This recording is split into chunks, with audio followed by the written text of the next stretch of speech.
Welcome back. You're watching Global Lens on Newsline Live with me, Neha Khanna, and we are discussing whether the Middle East at all has a chance at peace.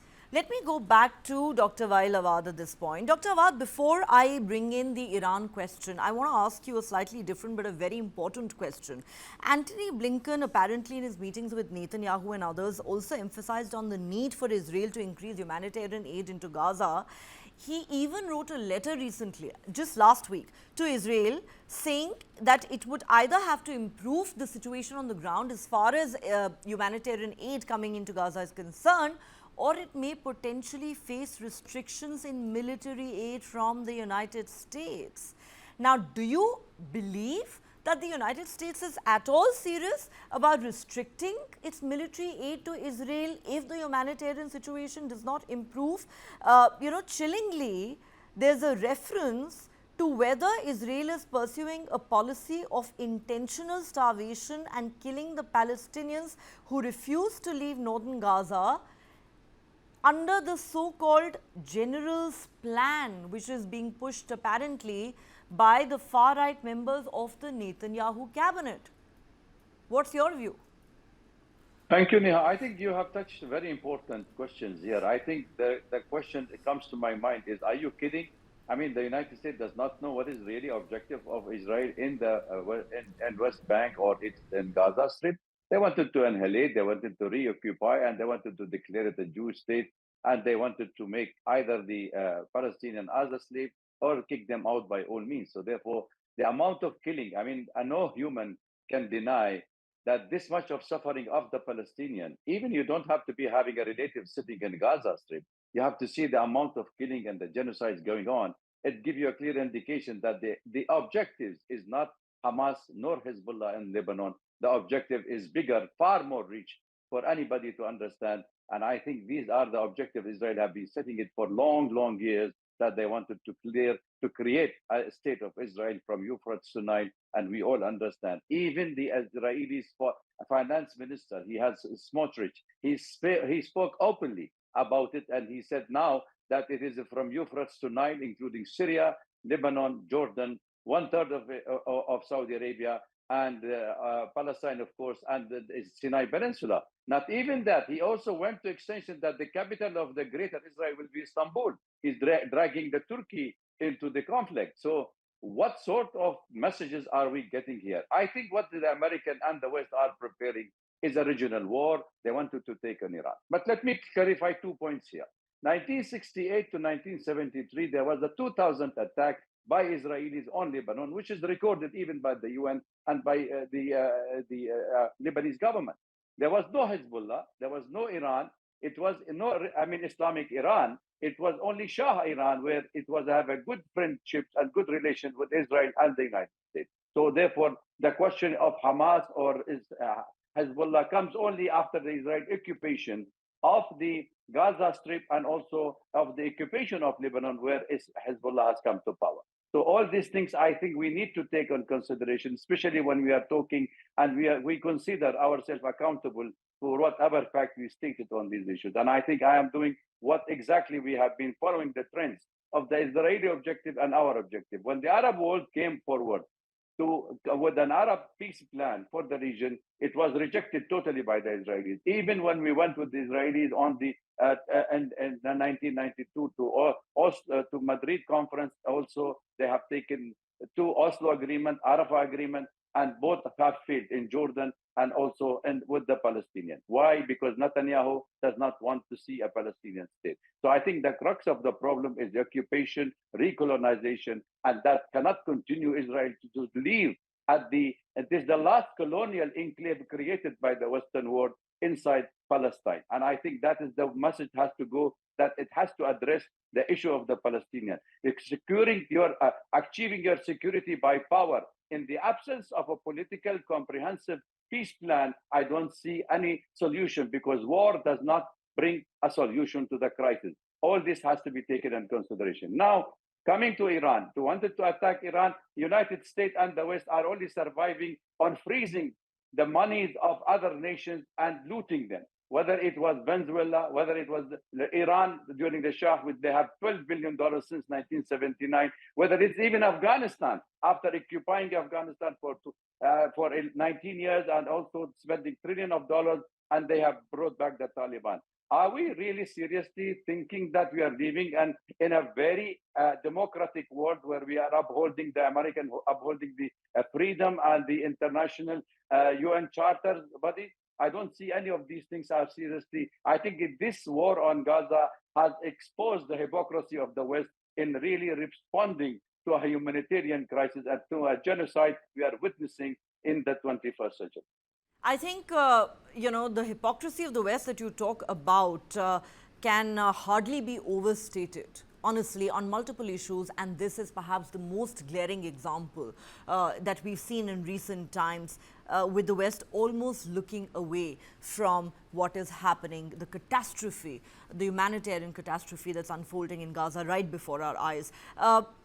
Ambassador Suresh Goyal, you said earlier that Netanyahu's endgame is not just to finish off Hamas. God knows how you even, quote unquote, finish off an organization like Hamas, but it's actually to redraw borders in the Middle East. Dr. Zakir Hussain says Israel cannot redraw borders in the Middle East without engaging in a direct military conflict with Iran, which will also suck in the United States. At the end of the day, Israel can't do it alone. It'll have to be done with the United States. Therefore, my question to you is that far from seeing an end to this war in the foreseeable future, do you actually believe that a real expansion of the war in the Middle East could happen once the new US president is inaugurated on the 20th of January? And do you believe whether it is Trump or Harris, whoever is elected to the White House next, would actually have the stomach to directly engage Iran in a military conflict? Do you really see that happening? Could you unmute yourself, sir? Thank you very much. Your question makes me think once again, and particularly before me, Mr. Weil has spoken rather articulately and very eloquently about what Israel is looking at, the greater Israel. Now, he was very stark in his statement. As a diplomat, I'm going to try and be dispassionate. The fact is that there has been a change in the borders of Israel ever since it was established first time in 48. There have been changes, there has been expansion, fluidity, etc., but there have been statements and there have been articulations earlier about what actually Israel's ambitions or the ambitions of the West are in terms of what an Israeli state should be. Now, you're absolutely right that if ultimately Israel does want to achieve that aim and goes on, first of all, whether Israel will get the support or the backing from the USA will actually depend upon the president who gets elected. But either one who gets elected will need to know the cost of taking up such an enterprise. And I think they know what the costs are, and therefore I said earlier, it depends upon who is going to be elected. Either it could be somebody like Trump, who will be completely hands-off and leave Middle East at the mercy of the Middle East and do whatever you want. Or it could be Kamala Harris, who will try and see that it could be controlled. It has to come to an end, if not for just the sake of Israel, but basically for the sake of the USA. Because the fact is that any war in the Middle East is going to plunge the world into a very, very severe crisis. And it's not just Iran. You will note that even Saudi Arabia has slightly retreated from its position of establishing relations, progressing on the relations with Israel. Earlier, it was basically diplomatic relations, trade, etc. It is going back on those things because I don't think Saudi Arabia can at all acquiesce in an expanded and greater Israel in the area, because the fact is, where are people going to go? Palestinians, where are they going to go? Are they going to uh, he referred to the word like colonized area. Are they going to live like second class citizens again in the state? So, there'll be huge exflux of refugees all over the area. So I think I'm looking at a very horrible picture if it continues and it is not brought to a stop. And therefore, my hope is that after the US elections, the president who comes will be wise enough to put stop to this. And believe you me, USA does have leverages to be able to compel Israel to stop.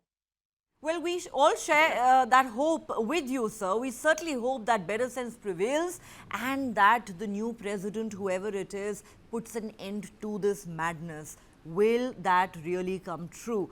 Time will tell. Dr. Zakir Hussain, how far do you think Israel would want to go in its retaliation against Iran, something that everybody is waiting for with bated breath because it seems inevitable? Do you believe it will refrain, for instance, from targeting Iran's nuclear facilities and oil installations, something that Netanyahu seems to have promised Biden? First of all, I believe that the leaked document has been a deliberate attempt to delay the attack. Israel is not in position to attack because it has suffered a lot, and all its defense batteries have failed to hit the hypersonic missiles. This is very clear, and that's why Israel has taken so much time. Second, if Israel attacks on Iranian nuclear installation, it means that it is giving a carte blanche, a blank paper to Iran to go against the NPT, which it has signed, which USA does not want. Third, what I feel that USA is behind Israel in any condition, but the situation is that he is waging war in the region, which is going to affect the world in a very severe manner. On the other hand, half of the world is gathered at Gaza to develop a prosperity, connectivity, and rights of the nations and people. We have to understand this irony going side by side and parallelly. So we have to know what USA wants, what Israel wants, what Iran wants, what the region wants. I feel that the world wants a change, and USA is not understanding the language. Several US experts have given their opinion that US is losing its empire in the world. So what I feel that is good for United States to stop Israel, because Iran is not going to keep all these 3,000 or 50,000 or 10,000 missiles in its basement and witness its devastation. Only one or two or three missiles are enough to destroy Israel's desalination plants, 5 uh, power plants, and we have also seen that Hezbollah has reached to the house of Netanyahu. And again, I am telling these proxies are restraining themselves than attacking on the civilians, as Israel is doing this shameless job. The moment they lose their restraint and start attacking the civilians, believe me, it will be a painful day, and Israel will come and negotiate at that time. I think that this time is coming nearer to teach lesson to Netanyahu that it does not have full-fledged authority to do what he wants. Okay, that sounds like a doomsday scenario, but who knows where we are headed given the way this war has panned out over the last 1 year and we see absolutely no end in sight. I'll give you the last word, General V.K. Datta, though we're completely out of time. What do you make of the leaked classified documents? Interestingly, Dr. Zakir Hussain seems to think the leak may be intentional on part of the United States to delay Israel's retaliation against Iran, given that the US presidential elections are now just days away. But those leaked documents significantly make no mention of Israel activating its nuclear deterrent. There's a reference to air-launched ballistic missile systems called Golden Horizon and ROCKS. Do you believe it will be the kind of attack that we saw in the month of April, maybe on a larger scale, or could actually Israel attempt something more daring and more dangerous? Yeah, Neha, I'll quickly give you a background. Please look at it as a chessboard of a geopolitics arena. Russia, Ukraine being supported by Americans, Russia and being supported by Iran, China, North Korea, and some smaller countries. And therefore, to shift the focus from the Russia-Ukraine to the Middle East, suddenly an attack takes place in Israel. And now the Americans and the Israelis are embroiled in fighting the Hamas, Hezbollah, Houthi, and Iran subsequently. Mind you, Iran is being backed by Russia. Russia has assured Iran, like America has assured Israel for full support. So therefore, if something big happens, a retaliation by Israel, which cuts the Rubicon and nuclear installations are attacked, it will be taken as a nuclear attack. Because if you remember, the Russians told the Americans that if you use your long-range weapons against Russia, it will be taken as a crossing of the nuclear threshold. And thereafter, the Americans told the Ukrainians not to use those weapons. The clearance has not been given. So there are certain things which happen behind the scenes. Similarly, Israel will strike. They'll carry out a strike against the military targets, against the oil refineries, against their power generation infrastructure, but they will not strike the nuclear plants as such per se, because that will lead to a different kind of an escalation. And how do you know that Iran already does not have a nuclear device? If the Iranians are being supported by North Korea, China, and Russia, Okay. you be rest assured they definitely would be having something up their sleeve. So my Okay. take is that there will be a strike, a retaliation, but this war is not going to come to an end Okay. on a clean slate. There will be issues still left behind for the Yes. future. Very hard to Over to imagine you, this mess can end on a clean slate, but let's certainly hope that there is no Israeli attack on any nuclear installations in Iran, because then yes, we will see a very serious escalation. It could then in fact be an all-out war between Israel and the United States on one side, and Iran and its proxies on the other. All right, I'm completely out of time, but this is a story we'll continue to track very closely here on Global Lens, the absolute chaos and mayhem in the Middle East. But on that note, Dr. Vailawat, Ambassador Suresh Goyal, Major General V.K. Datta and Dr. Zakir Hussain, thank you to all of you for joining me on Global Lens. All right, let's now turn our attention to the US presidential elections that are now just days away. The US presidential election is heating up with the 5th of November now just days away. Democratic vice presidential nominee Tim Walz has now accused Donald Trump of descending into madness following a report that the former president pined for the loyalty of the kind of generals that Hitler had.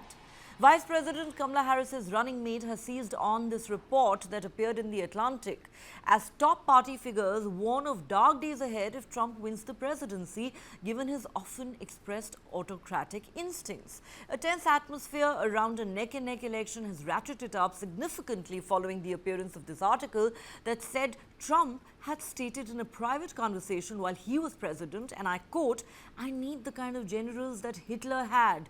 The report has been substantiated in the article by Trump's former White House Chief of Staff, John Kelly.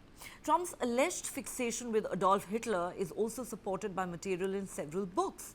During a rally in Wisconsin, Tim Walz capitalized on these suggestions of Trump's extremism at a time when other senior Democratic figures are raising what they see as the dire specter of an unchained Trump second term as they try to rally support for Kamala Harris. Watt said, and I quote, "Don't be the frog in the boiling water and think this is okay. As a 24-year-old veteran of our military, this makes me sick as hell, and it should make you sick. Folks, the guardrails are gone.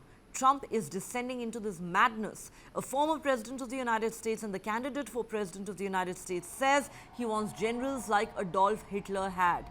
Think about it." Walz added that the recent ruling by the conservative majority on the Supreme Court that granted presidents substantial immunity for official acts committed while in office as he tried to ignite public concern about the nature of a second term for an ex-president who has already tried to overturn the result of a democratic election.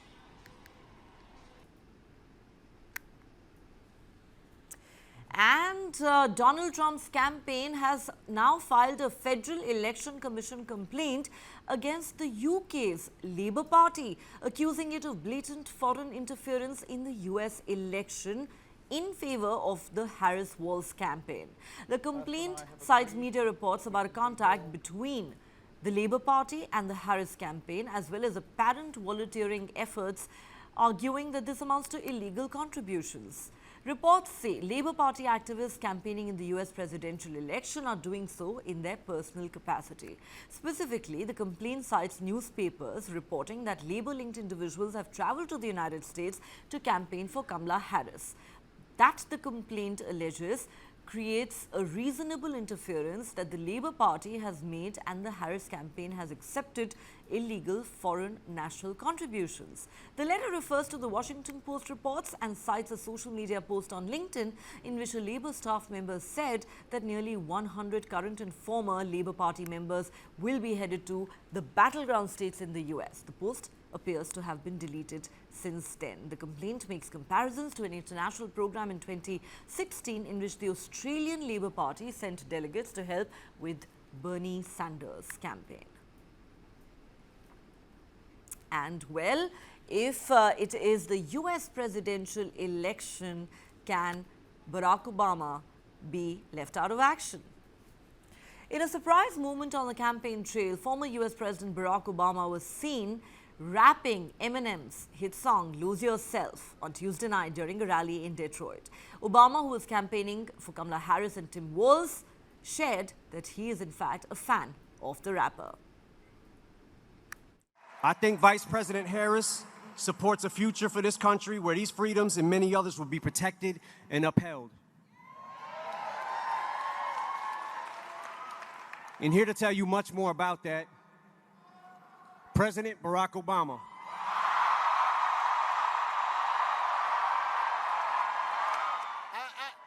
I gotta say, you know, I have done a lot of rallies, so I don't usually get nervous. But I was feeling some kind of way following Eminem. Now I notice my palms are sweaty, knees weak, arms are heavy, vomit on my sweater already, mom's spaghetti.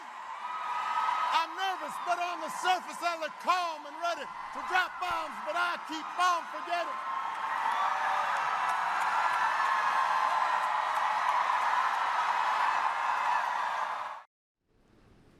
Not bad, is he? Obama trying his hand at rapping, inspired by Eminem. Well, that's all the time we have on this edition of Global Lens. Thanks so much for watching. Do join us again at the same time tomorrow.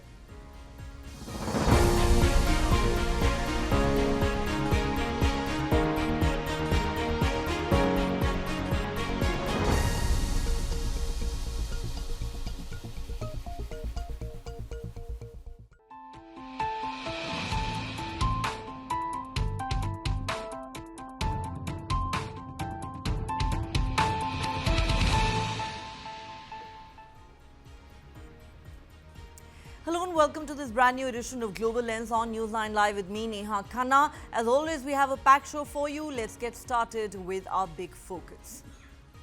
US Secretary of State Antony Blinken, who is in the Middle East, has urged top Israeli officials to capitalize on the killing of Hamas chief Yahya Sinwar to secure the release of the remaining hostages still being held in Gaza and to also bring the war to an end.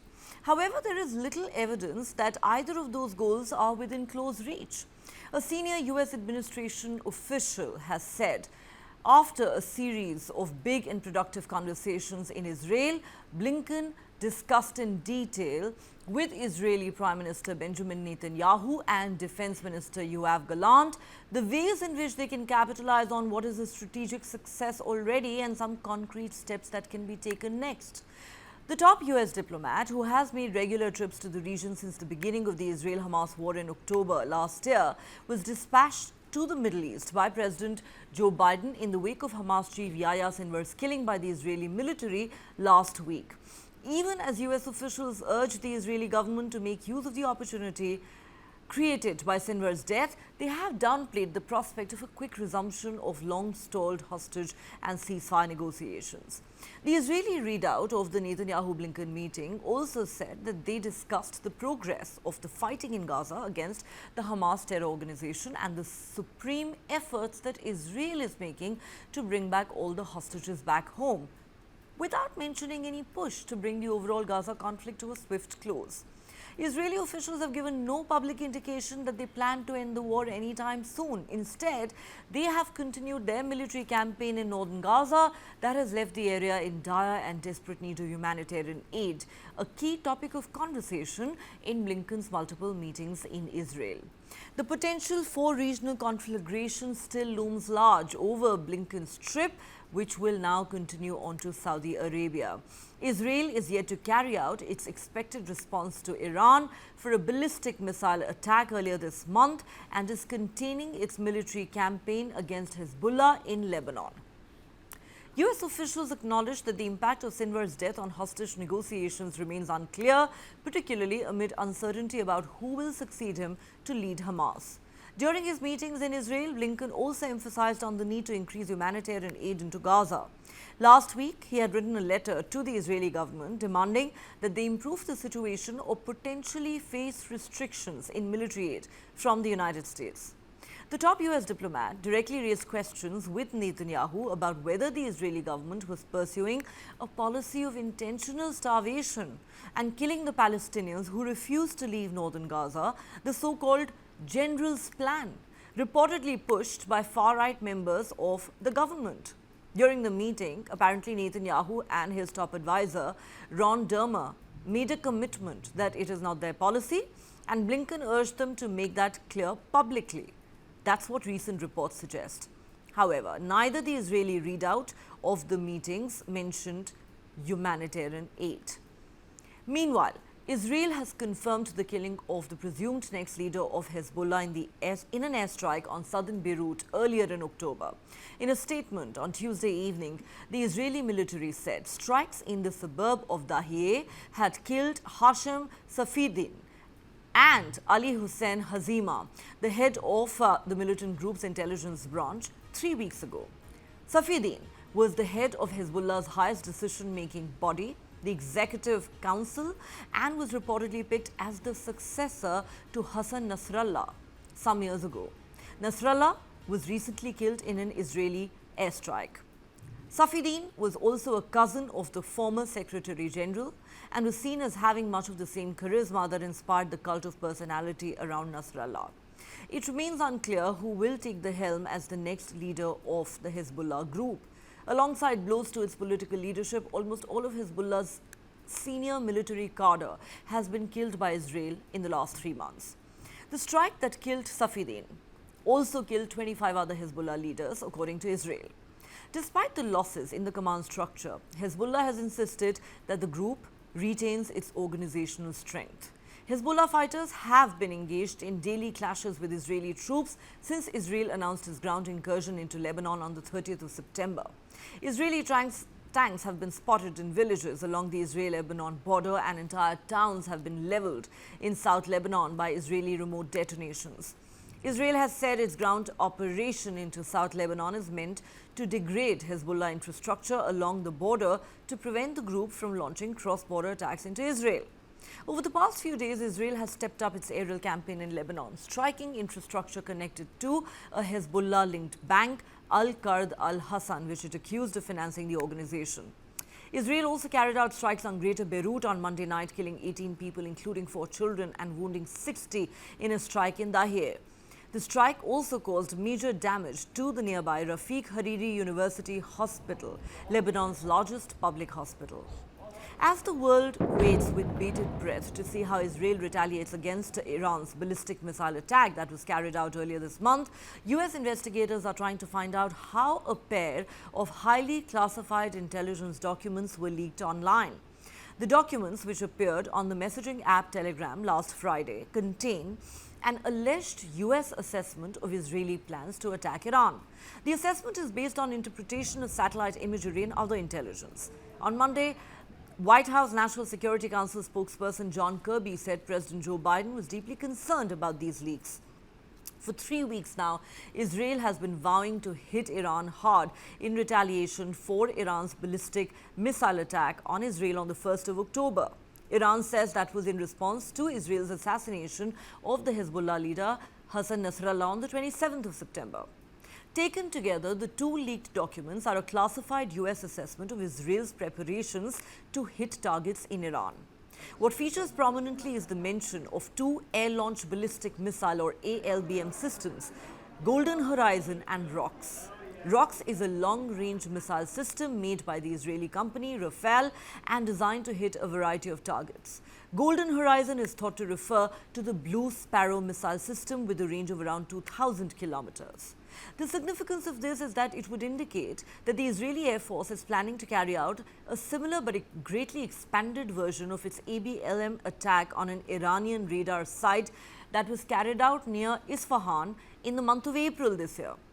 By launching these weapons from long range and far from Iran's borders, it would avoid the need for Israeli warplanes to overfly certain countries in the region, such as Jordan. The documents also report no sign of any preparations by Israel to activate its nuclear deterrent. At the request of Israel, the US government has never publicly acknowledged that its close ally Israel even possesses nuclear weapons. Therefore, this leaked document has caused some embarrassment in Washington. Glaringly absent from the leaked documents is any mention of what targets Israel intends to hit in Iran or when.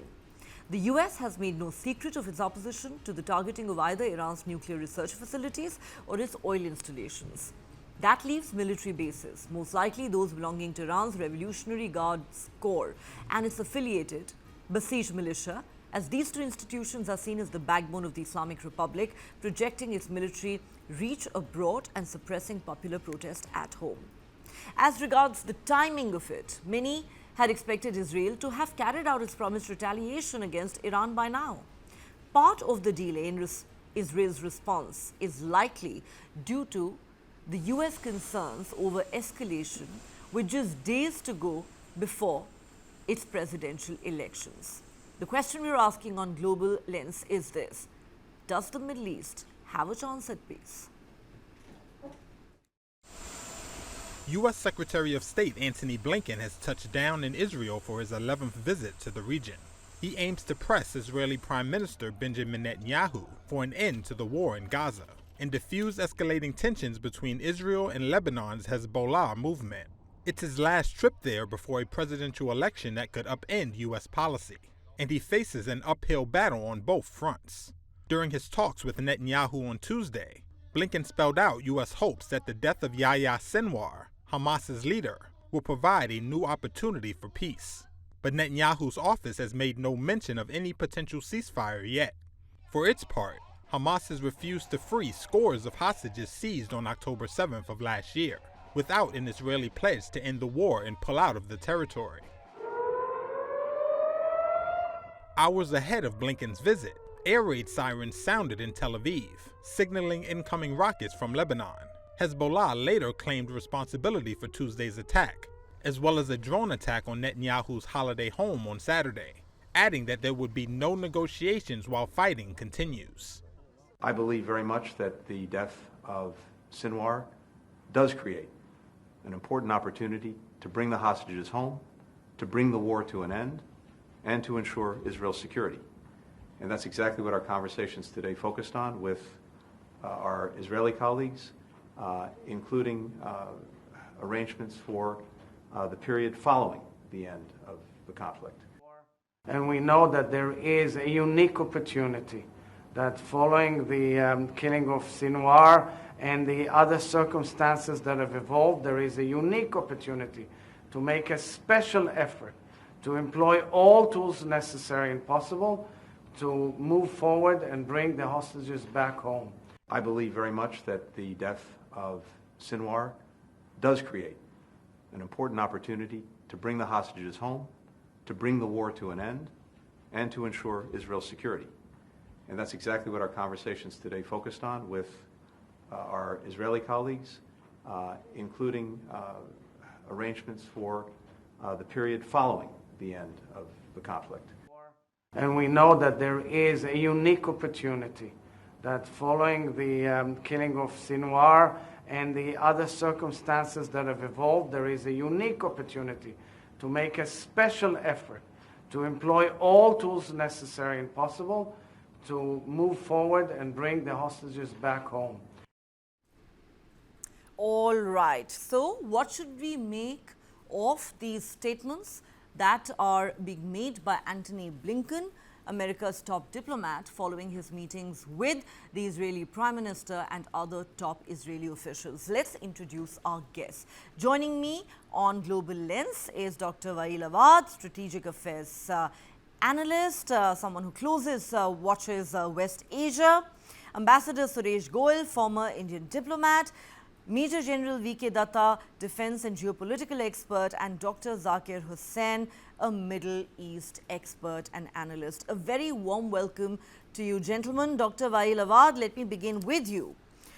Now, Antony Blinken says there is now a great opportunity following the killing of Hamas chief Yahya Sinwar for Israel to bring the Gaza war to a close and to bring back its remaining hostages.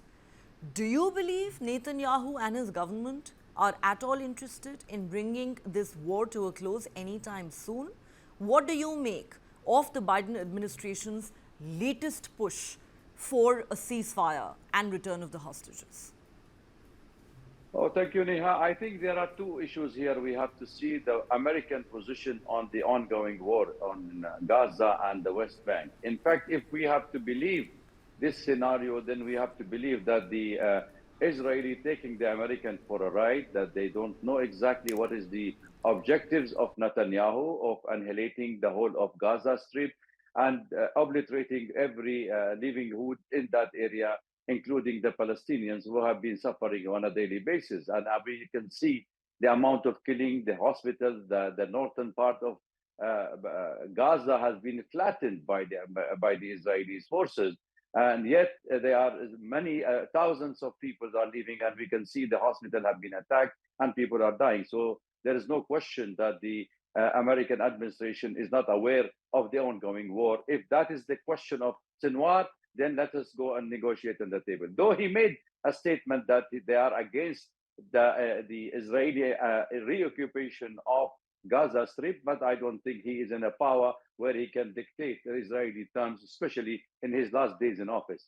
But the second part of it, let's say it is, and he is also contributing to the fake news and lying that he already knows the objective and gave the Israelis the upper hand, not only in continuing this war to achieve some military success, but also to expand it into Lebanon, and now is even giving them the legitimacy to attacking Iran on a revenge of the retaliatory attack that Iran carried out on Israel after the killing of Ismail Haniyeh and Hassan Nasrallah. So therefore, I think the mess the Americans are creating, they just wanted some sort of a breakthrough in this talk with the in the region, and he just buying time and letting the Israelis killing machine to continue its genocides on Gaza and on Lebanon. Now we have more than 2,200 people in Lebanon have died, more than 11,600 have been injured, and I think more buildings and properties have been totally destroyed by the Israeli machines. And I think Blinken, maybe he carried enough ammunition to add to the already existing American ammunition that they have been killing in Lebanon and in Iraq and even in Syria as well as in Palestine. Okay, this is interesting. Biden buying time and giving the Israeli killing machine more opportunities to continue this war, says Dr. Wael Awad. Let me take this to Ambassador Suresh Goel. Ambassador Suresh Goel, we heard President Biden say on the day of the killing of Yahya Sinwar, it's a great day for the world, but it's also time to move on. This war needs to come to an end. And it seems like Blinken has carried the same message to Israel. But the question is Israel pulling the wool over the eyes of the Americans, or are the Americans pulling the wool over the eyes of the world? Which is it? Maybe actually, Neha, a mix of all those things, really. Now, my own understanding of the situation is that given the elections, the forthcoming elections, I don't think Biden really wants to engage in any important international situations of the kind that exist in Middle East now. But he doesn't seem to have many options, considering the fact that Israel has simply told him, if not in so many words, to go to hell and do whatever he wants. But Israel will prosecute the war simply because it's a question of political survival of Netanyahu, with the right wing breathing down his neck. And therefore, his own survival to him is more important than what Biden wants, particularly if he is a lame duck president at this stage. So that is number one. I simply think that Netanyahu is not paying great attention to what Biden has to say. Number two, there is a bit of a contradiction in Biden kind of celebrating the death of Yahya Sinwar and then hoping for peace. Either he is not aware, or he is not reading, or he does not understand the Middle East. Because anyone who knows the Middle East would know that end of Yahya Sinwar is not the end of Hamas. Hamas is like a festering wound. It's an organization which is now really decentralized, and it exists everywhere. So it is going to erupt here and there, and the war is not going to end with the end of Yahya Sinwar. Therefore, when Netanyahu says that the war will end only with the end of Hamas, I think it's a kind of an indefinite situation. It will just go on till what Netanyahu has in mind. Lastly, Netanyahu seems to be really not letting America know what his ultimate objectives are. Simply saying that finishing Hamas, this and that, it doesn't really, it's not a categorical, definite timeline. But I somehow get a suspicion from time to time that what Israel is now looking at is a reconfiguration of boundaries in the Middle East. The boundaries which can actually give the borders to Israel, which he thinks are secure. Now, I do not know how he will determine that and how he will go about that. So to my mind, it seems like a war which is likely to go on and on, at least till the next elections. And depending upon who the next president in the USA is going to be, we could see either continuation of the war, or we could see some change in the war strategy. Neha. All right, that sounds rather ominous. You don't believe the killing of Yahya Sinwar is in any way going to mark the end of the war. Let me now bring in Dr. Zakir Hussain at this point. Dr. Hussain, you've heard the other panelists.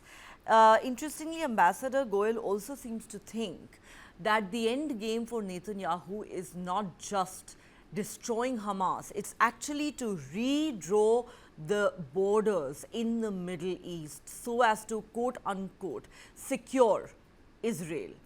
Therefore, how do you see things panning out in the days and weeks ahead? Yes, Hezbollah has been decapitated, Hamas has been decapitated, but the war goes on. Whether he redraw the border or not, but question is how he is going to manage the expanded Israel. We all know that Israel has a greater Israel is the ultimate plan of Israel, but they cannot execute this plan until they overcome Iran. And second, that all these visits are just America knows everything, and it wants to establish Israel as a leader in the region. And this war will continue till there is a final show between Iran and Israel and US combined. And what has happened about the leaked document is that they are buying time. Perhaps after war, after election, there will be a war. Number one. Number second, that this is the 11th visit of Blinken, and what I feel that it is a Blinken is the failed Kissinger of Middle East. Kissinger was successful in organizing the Camp David Treaty, but Blinken has failed so far, and basically it does not. His aim is also not to end the war. My concern here is that how to save the uh, common people from the attack of the war. So far, Hezbollah and Hamas has restrained themselves to attack the common civilians. Otherwise, 70 to 80,000 people are living in open in Israel, and so far, Hezbollah has not attacked them. Netanyahu and Israel is testing their patience, and so far they have been humanitarian in their approach. Otherwise, they are very open to be targeted. So, what I think that this is all going on, and Netanyahu does not have time and capacity to control the larger Middle East plan, which his minister said that it want to capture Syria, it want to capture some part of Saudi Arabia, some part of Egypt, and all these things. I feel that what the Arab leaders are listening only this, or they also believe that Netanyahu or Israeli forces or US forces are going to execute this. This all plan is just my concern is how to save the common civilian population, because both the sides are not ready to have any kind of solution at this. Israel is killing the leaders. Okay, that is great. But they are ready to face the consequences, but they are not going to disintegrate, and attack will continue. This is my understanding on the issue. Okay, let me, and it's very interesting how you describe Blinken as the failed Kissinger of the Middle East. Maybe that's how history will judge him and his role during this period. I mean, we've seen the man shuttling constantly between Washington and the Middle East since the war began on the 7th of October last year. But what has the United States really managed to achieve other than to constantly remind Israel that it has America's ironclad support? Major General V.K. Datta, let me ask you this question. As ominous as this might sound, while both Hamas and Hezbollah we know have been decapitated, the war is still raging on. And then there is that awaited response from Israel to Iran's ballistic missile attack, which was carried out last month. We still don't know what kind of retaliation we're going to witness. But do you share the view that far from the war ending anytime soon, the real expansion of this war could actually take place after the 20th of January, when the new US president is inaugurated? Yeah, Neha, I have been listening to the other panelists on the show. This is a very complex situation. You must understand the forces behind the entire episode, which started on 7th of October 2023. Israel had not attacked Hamas or Hezbollah or Iran at that point in time. On 7th October, a massive, dastardly terrorist attack is carried out by Hamas. And you are all aware, and we are all aware as to what happened that day. More than 1,200 Israelis were killed. Some were raped, some were butchered, some were taken as hostage. So therefore, Israel had to retaliate, and retaliate in a manner that no time in the future any other adversary, be it Hamas, Hezbollah, Houthi, or Iran, be in a situation to ever attack Israel again. So, it's very easy to say, now fine, we have killed Sinwar, now we can have a negotiation. No, it is not going to finish. Israel has not yet finished the aim of its operations. Hamas has to be finished shortly. Hostages have yet not been released. Sinwar has left behind a direction to his fighters that do not release the hostages, come what may, because if you release the hostages, the Israelis are not going to stop the operations. Now, as far as Hamas is concerned, they are largely, on the brink of being finished shortly. It's question of mopping up. Now comes the question of Hezbollah. Hezbollah was a larger force, attacking northern Israel constantly. Therefore, Israel had to push them back to an extent that Hezbollah is not in a position to attack northern Israel, so that the Israelis from the northern Israel can be brought back to their own homes who have been evacuated from there. Now that is a tough call. A lot of things have happened, command, control, communication, their leadership has been finished. However, Iran is providing them the guidance and leadership to Hezbollah and guidance to continue the operations. So finally, who is the main enemy? It is the Israel versus Iran. Everybody else is a proxy. So therefore, my thinking is that till the time Israel is able to fully finish Hamas in Gaza, Israel is able to depacitate entire Hezbollah in Lebanon, and maybe with the help of the Lebanese generate a civil war or have the Lebanese army carrying out operations against Hezbollah as per the UN resolution. That didn't happen. That will be triggered, and subsequently also create such a buffer zone that in any future scenario, nobody from northern side or from Lebanon is able to attack Israel. And finally comes the question of Iran. Now, Iran struck Israel on 1st of October, and we are all waiting for a response by Israel. And knowing Israel and having trained in Israel myself in their special forces, I can guarantee you this much, that a response will come. Yes. And the operation will not finish without a response by Israel. Okay. And unfortunately, their plans were leaked out. And I want to expand on that, sir. You know, the leaked documents that you just referred to and what Israel's response to Iran could be, that is something I want to dwell on in my next segment. You know, you say that Israel is yet to achieve all its objectives, therefore the war cannot end. It has to finish off Hamas and Hezbollah. But the question that many have asked is, can you really finish off an ideology? Is it even a realistic goal to begin with? I need to take a quick break here on Global Lens. We will continue this conversation with all our guests on the other side.